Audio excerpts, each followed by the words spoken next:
Very exciting stuff. What X? Let statements maybe, well, actually, when they give you an equation, generally you don't need the let statement, but that could come into play, we'll see. So I'll just read the blurb. When interpreting quadratic functions in their graphs, it's important to note that the graph does not necessarily depict the path of an object. In the case of free-falling objects, for example, it is height with respect to time. Right? The y-intercept can represent the initial value of the function given the context, and the vertex represents the highest if a maximum, or the lowest if a minimum value. All right. So what it's telling us is really what the height would look like, or what the height would be at any moment in time. All right. It's not telling us specifically the path of an object. All right. So basically, when I'm creating the graph that you see based off of this equation, it's not that shape. All right. It's not. What it's telling us is really, I mean, it's kind of weird to think about, but the ball is being launched in the air. So, okay, this is not a ball, obviously, but it's more like this. Now, that model is telling us what the height is at any moment in time. Right? So, after 0 seconds, it's at its initial height. Right? So its initial height is 5 feet, so like here-ish. And then after 1 second, maybe it's here, then here. Then it hits its maximum point, and then it starts working its way back down. All right? But it's in a straight line movement generally. Right? There could be some horizontal movement, but that's not related to this particular problem. All right? It could be, maybe it is something that's moved out in a horizontal distance, but that's not what this equation is telling us. Right? So it's very strange to think of it that way, but that's the way it goes. So that classic problem of if you drop a penny off the Empire State Building, you know, it's definitely not, the path of that is not a parabola, but it can be modeled with a parabola because as time increases, so as time is moving off out the x-axis, the height would be decreasing, and it moves in a parabolic arc. Right? So it's very strange to think of it that way, but that is the relationship. Right? So we're going to play around with these types of problems, and at a minimum, we're going to come up with some important points and try to interpret them. But getting a sense of the visual is a long kind of journey, really, because every time you graph it, at least in the early goings, and this is the same, it was the same for me. Every time you graph it, you're going to look at it, and intuitively you're going to be thinking that that's the path that the ball was traveling, but it's not, right? So you have to remind yourself of that at least early on. All right. So we have to graph this. So the question would be, well, how do I graph it? Well, calculator seems to be like a reasonable resource here. They are asking us for the coordinates of the vertex, so we probably want to come up with that. But the amount of space that you're given for the problem kind of steers you in the direction of the approach, right? Because I didn't give you enough room to complete the square. I didn't give you enough room to factor.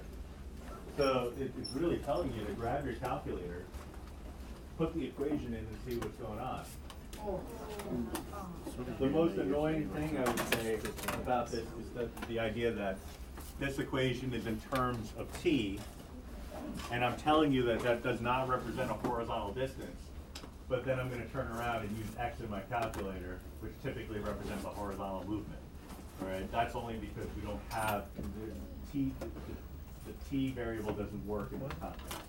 All right, so I'm really going to 0 in there. Squared plus 4x plus 5. All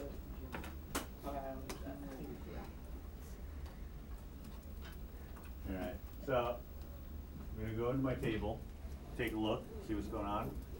Looking for symmetry in the y column. Got pretty close. It's almost symmetrical. See a lot of consistency there. If I were to plot these points as they're currently given to us, I wouldn't have a vertex, right? So I need a vertex. I actually need an axis of symmetry and a vertex, right? So this is really, really annoying stuff because you're looking at this and saying, maybe in your mind, well, you're telling us that we have to do it on the calculator, but we have to come up with the axis of symmetry and vertex. How are we going to do that by hand? I'm going to show you. What do you do after you hit, like after Y1? Second graph. Okay. All right. So we're going to look at the picture. All right. So I'm going to indicate all the steps here. So look at the graph.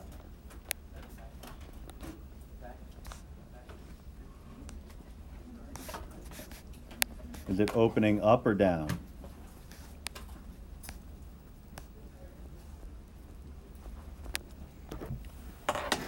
Right. You may be able to tell by the coordinates. You can definitely tell by the equation. We'll talk about that in a second. But we could also take a look at the picture and see what's going on there. All right. So now you look at the y values here. You can see that these y values are pretty big. Right? Pretty monstrous y values. If I hit graph,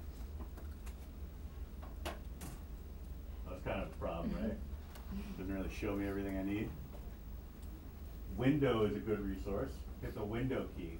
You have x min, x max, y min, y max. What do you think I might want to change here? Think about it for a second. Y max. All right, so we want to adjust our window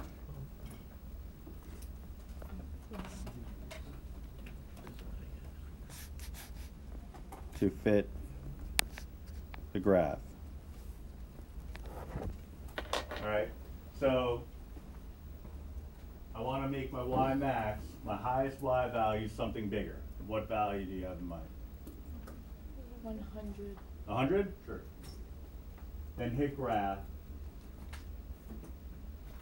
And we have the whole picture, so that's all we really need. Right? So that's good. So this parabola opens downward. Really, you can't go wrong when you're selecting your y max, as long as you pick a number that's bigger than the biggest value you see in your table. Right? I mean, that's not entirely true. I mean, if you put in 100,000, that's going to be a problem because you're going to have those like a little tiny smudge at the bottom of your screen that is the parabola. So it's not going to be overly useful. But as long as you pick something that's bigger than 53, you're going to be fine. Right? So this parabola opens downward.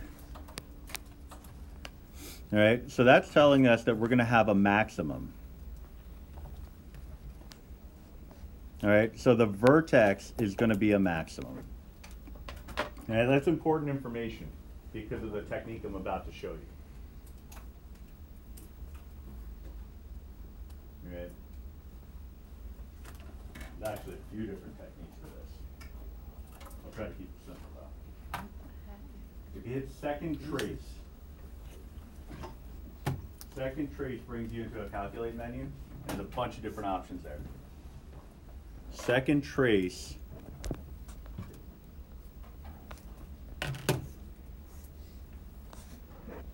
which function do you think makes sense here? Maximum. So option 4. Right, so I'm going to select that.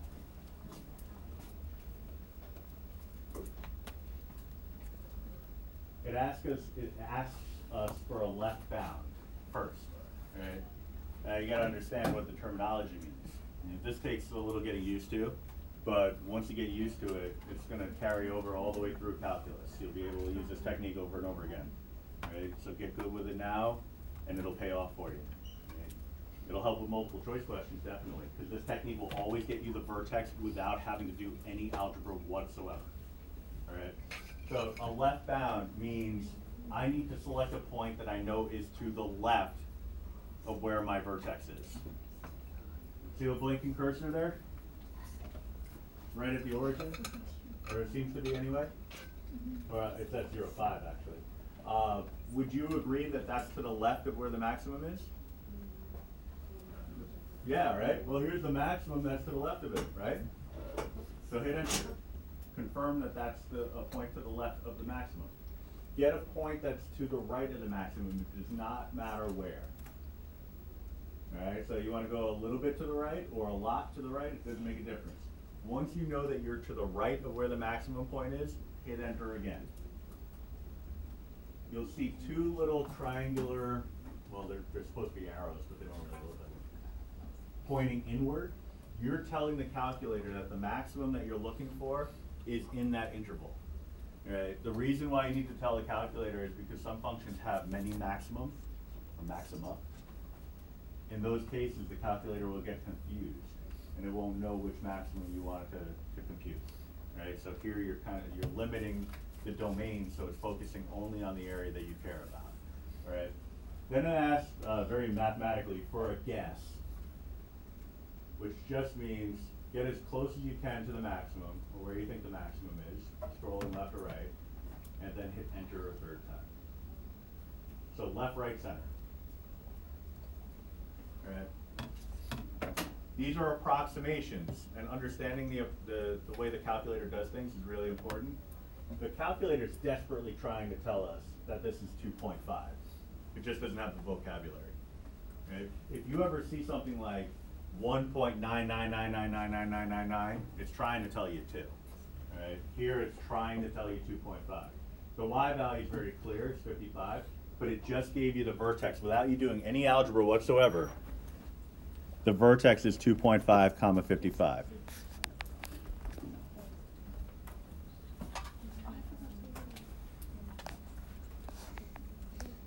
All right, we'll talk about what it means in a minute, but that's useful information because that number didn't really come up in the table.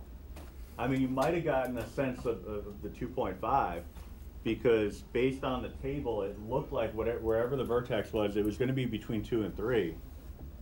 But I don't know that you were getting 55 out of that, right? So now we have everything we need to create the graph. So off on the side, I'm going to make my table of values centered around the vertex. Just a quick little table here. So 2.5, 55. I'm going to go back to my table because we want to do it by points. We don't want to do it just by freehanding it. That would be a disaster. All right, so 2.5 would be between 2 and 3. So I just need a few values that are less than 2.5. So 210. And then 3, 4, 5. So 5, 37, 53. And then 53, 37, and 5. So you could see how the table on the calculator wasn't symmetric. It was close, but it wasn't quite. And that was because it was missing the 2.5, which was the vertex. Right? We figured that out on our own. Again, not by doing any algebra, just by using the features that are built into the calculator. Now we have everything we need to create the graph. And also, we have a pretty good idea of the scale because I need to go as high as 55. So how many boxes do I have? 1, 2, 3, 4, 5, 6, 7, 8, 9, 10. Of course, I only have 10 boxes. Okay. Well, that stinks.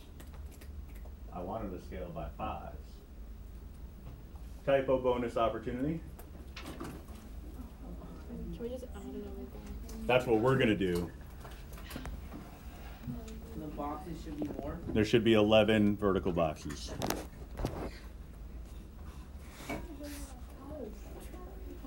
Now, you're not allowed to do this on a test. You can't just extend a graph. Did I get it? Honestly, I have no idea.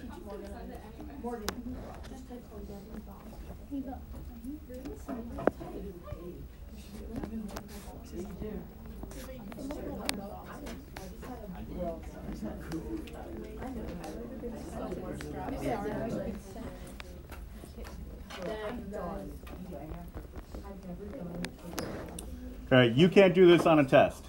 You can't just add boxes to a graph. You have to make it fit within the graph. That being said, this graph should have had 11 boxes. So that's the case. On the test, it'll have the appropriate amount of boxes to allow you to scale it the right way, right? Because otherwise, I'd have to go by tens or something like that, and that's not what I had in mind for this question. All right, so 5, 10, 15, 20, and so on.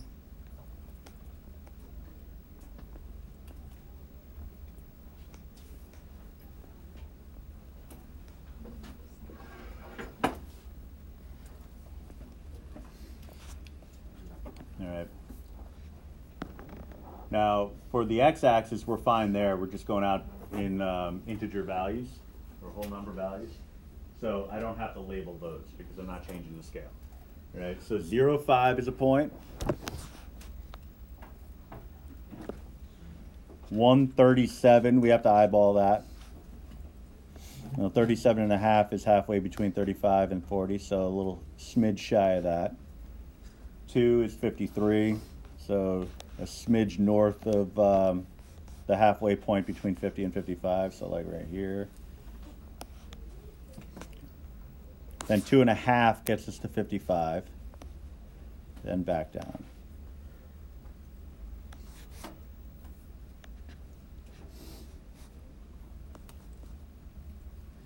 And then a nice parabola going through.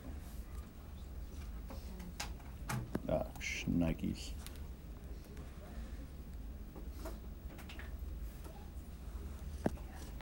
Super shnikes. No, hang on one sec. I'm gonna.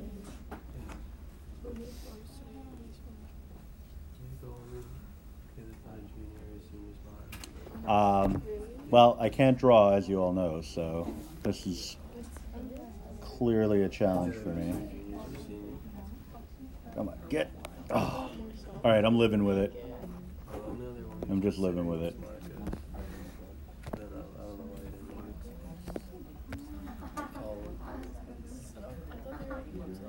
All right, so we do need to actually answer the part where it says explain the meaning in the context of the problem.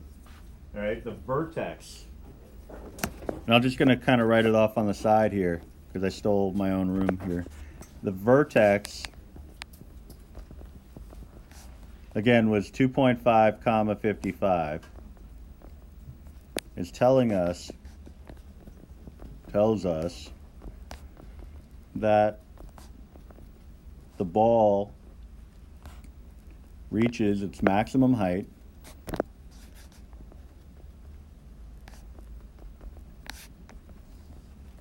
you just write max of 55 really feet after 2.5 seconds. All right. So 2.5 seconds is the moment in time in which it reaches its maximum height. So after 2.5 seconds, it's at its maximum height. All right.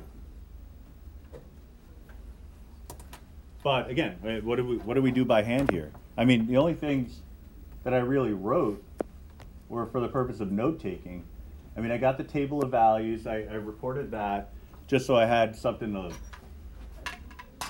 plot on the graph. I mean, I would only put the table of values down on paper if I were told to, so that's not necessarily needed. For part B, I'd have to state the vertex and the explanation. So what I wrote here in red is necessary, but aside from that, I don't need it. Just that's on the end. Then the answer to part C in the graph properly labeled. Does this graph depict the actual trajectory of the ball? Trajectory is a fancy word for path. And the answer to that is what? No.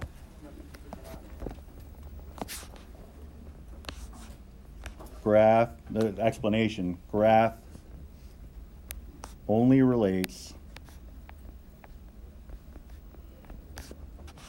vertical distance traveled, or not traveled, vertical distance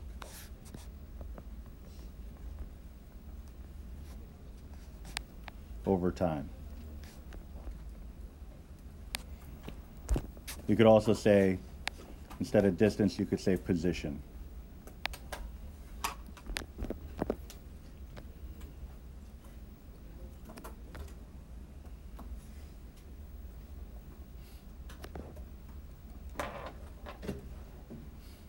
All right, so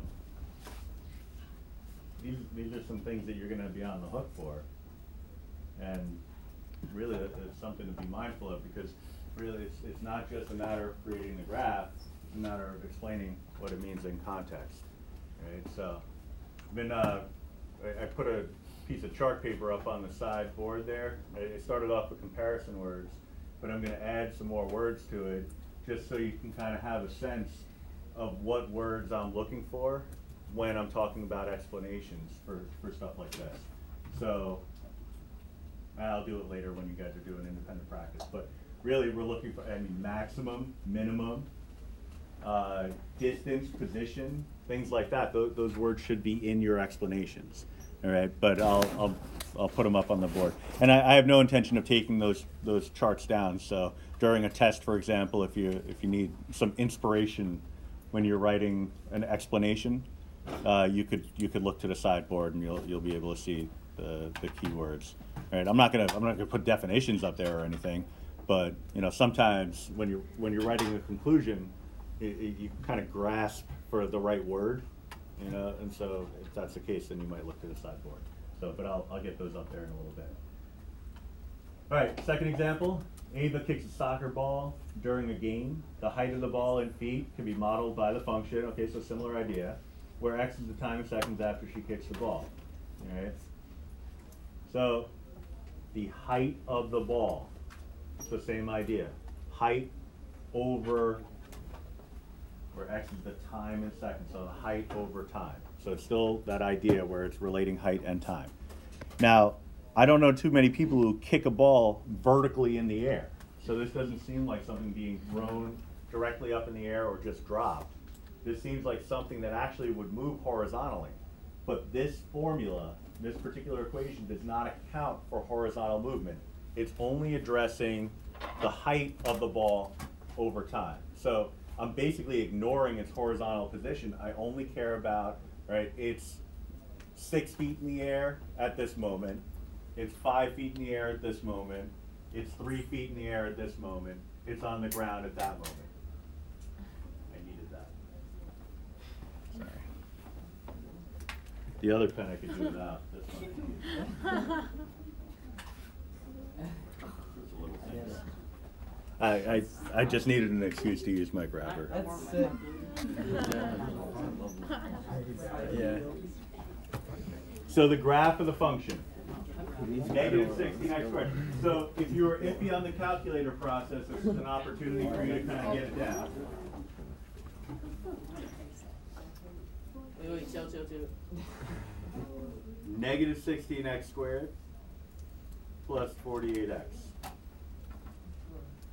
Do you need that 0 in the y? Wait. We're going to need it at some point, because when we find the roots, it's really useful, so I just tend to leave Wait, it. how do you make the thing bold again? Oh, hit enter on a slashy thing. So go all the way to the left, hit that slashy thing, hit enter once, Yeah. and it'll be nice and bold. Pretty cool. Got it. All right. So I'm going to ignore the table for now, because it may be a perfectly symmetrical table, but I want to go over again how you get the maximum just by using the second trace feature. So I'm going to hit graph. Reasonable window. I mean, maybe a little on the tall side, but it shows the whole graph, so who cares, right? Oh wait, no, that's right. That's right. Okay. All right. So when you go into your y, Invalid Dimension. And then you go. one of your plots is bolded, right? All right. So hit enter on the one that's Don't bolded. fix it. Then hit the down arrow and hit graph again, and it's gonna work. Wait, mine says Invalid Dimension. Oh. Same deal. So hit y equals. Wait, how do you do the minimum and maximum? I'm going over that in a second. No, like how do you change it so it's like? Oh, hit y. Hit window. Go up to plot 2. Yeah, hit enter. Okay, folks. Just so I don't have to explain to everybody individually, if your calculator says invalid dim when you hit graph or invalid dimension, what you're going to do is hit y equals. On the top, you're going to see it either, for plot 1, 2, or 3, one of them is going to be bolded. Go to the one that's bolded. Well, I'll demonstrate. I have plot 1 on. I hit graph. Actually, I probably have data in there, so it's probably actually going to work. Yeah, of course I do. But anyway, yours would give an invalid dim or invalid dimension. Go up to the one that's bolded, hit enter on it, then hit the down arrow. You want plot 1 and plot 1, 2, and 3 to be completely clear. Once you do that, you're not going to see that invalid dim error again. All right? Hit graph, and it's going to work. All right? Why does nothing show up correct? Oh, never mind. So anyway, wondering why these invalid dim issues didn't come up the last time we did it. Anyway, so second trace, I mean, I know the answer to that. Oh, by the way, before we even do that, will this vertex be a maximum point or a minimum point? Maximum point. So second trace, select maximum. Choose a point that's to the left of where the maximum is. It's to the left of where the maximum is. Hit enter. Choose a point that's to the right of where the maximum is. Anywhere you want, as long as it's to the right of where the maximum is, and hit enter.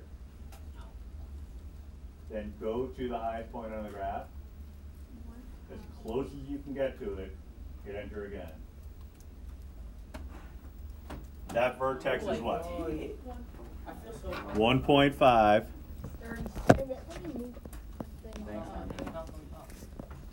1.5, 36. All right.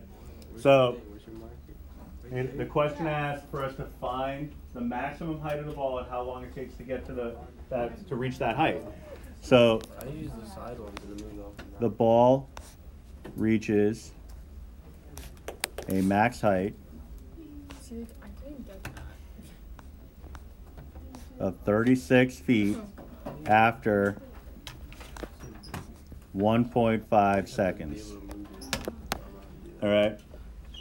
Now it turned out that the x value for my vertex was a decimal again. So if I were to go into the table, I wasn't going to get that full symmetry the way I wanted it to anyway. All right.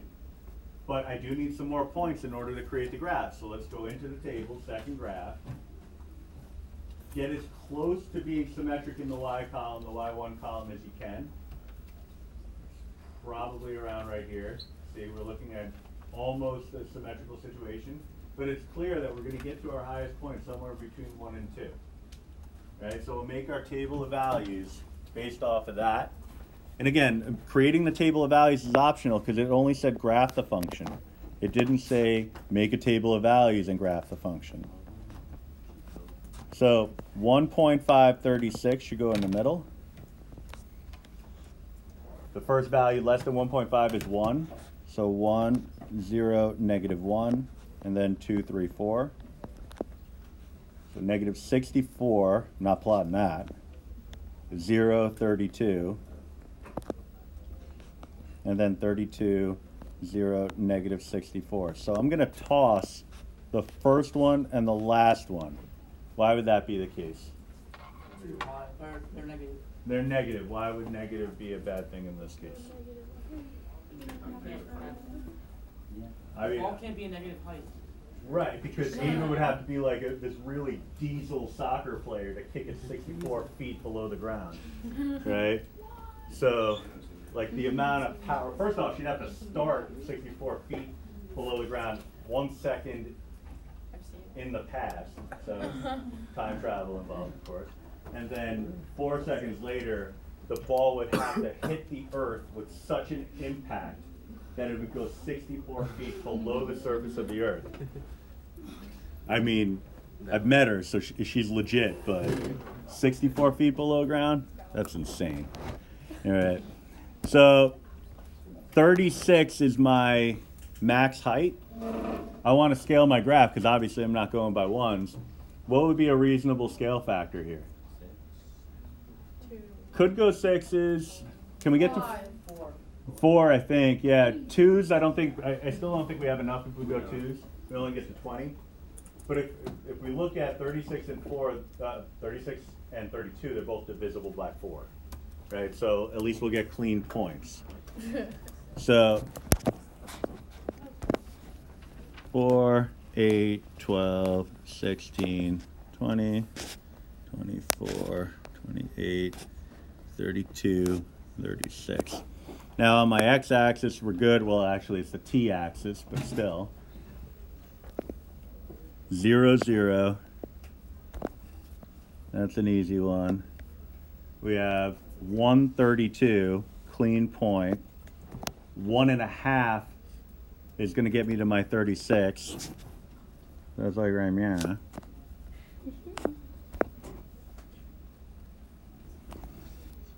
2 gets me back to the 32.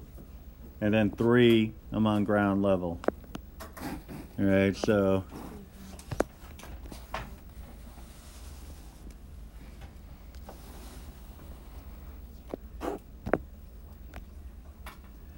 yeah, 3 seconds seems like a short period of time, but I don't know.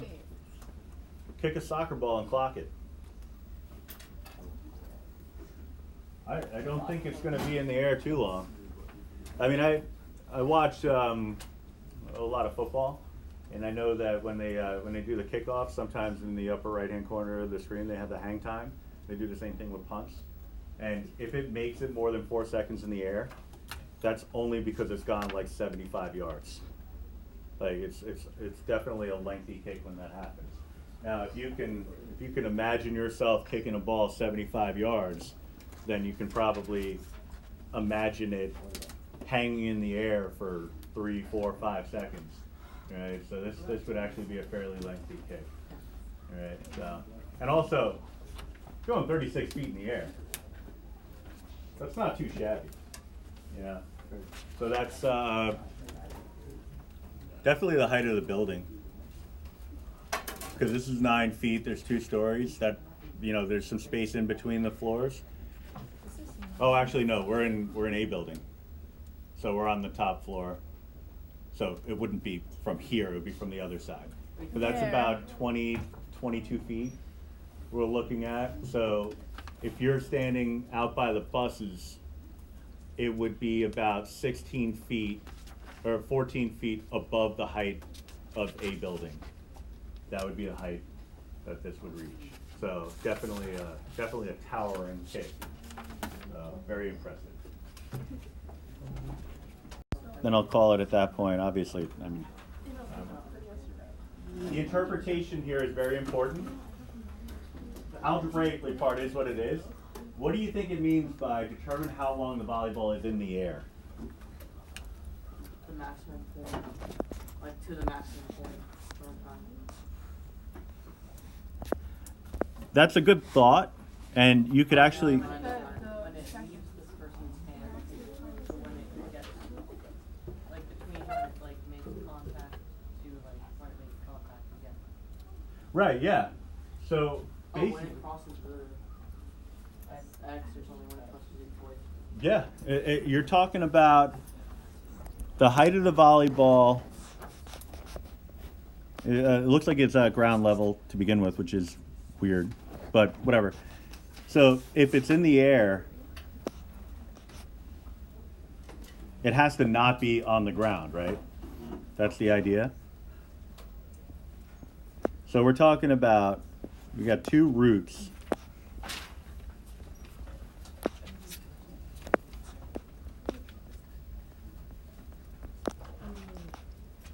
We're looking for the difference between the roots.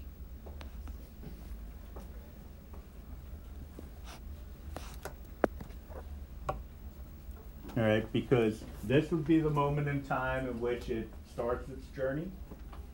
This would be the moment in time in which it ends. Okay. Although I don't like the fact that this is a volleyball because, typo bonus opportunity, soccer ball. Because that can start on ground level and end on ground level. I mean, a volleyball can too, but you have to lay out and dive for it, like Rosati style. So, Like, that's not easily done. Who got it first? I had it, but I kept. You I just got gotta take dry. And then you just touch it. That's why I have 3 guys. All right. Have one. So I want to solve this equation because I want to know when it's going to be on ground level. What do you notice about the quadratic? 16's a calculator. You got some perfect squares involved. You could type it in a calculator, but it does say algebraically, so we have to do it by hand. So I want to factor this. What kind of factoring am I looking at? It would be dots if every part was a perfect square, but not the case. You do like the parentheses. There would be parentheses involved. What is the simplest form of factoring? GCF. GCF. Do we have a GCF here? Yeah. What is it? 4. 8. Yeah. Negative 8. 4. Well, those in a Oh, sense 16. are true. I'm looking for the 16. important part. We could take a negative 16 out. You're right. You're right. That's what. What else is in common between the two terms? X. If you pull out a negative 16x, what's left on the inside? X. Well, 5. Minus 5. 5. All right, set each factor equal to 0. The first part's easy, you get x equals 0. Well, second part's not bad either. X equals 5. All right, we're looking for the difference between these two values. So if you want to find how long the volleyball is in the air, will be 5 minus 0 is going to be 5 seconds in the air. Answer it in context. I mean, I don't need a literary masterpiece. Just give me something that relates a number to what the question is actually asking. All right.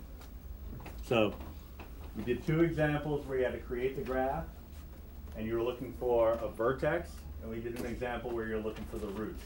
Now it is possible that you might come across situations where you need to find the roots using some other technique, maybe completing the square or quadratic formula. Those fall under the category of an algebraic approach. Right? If you come across something that you know should be factorable, but you just don't know how to factor it, then use one of those other techniques. All right? So your homework is just to finish through page 19. Ooh. So, I think I finally understand some stuff.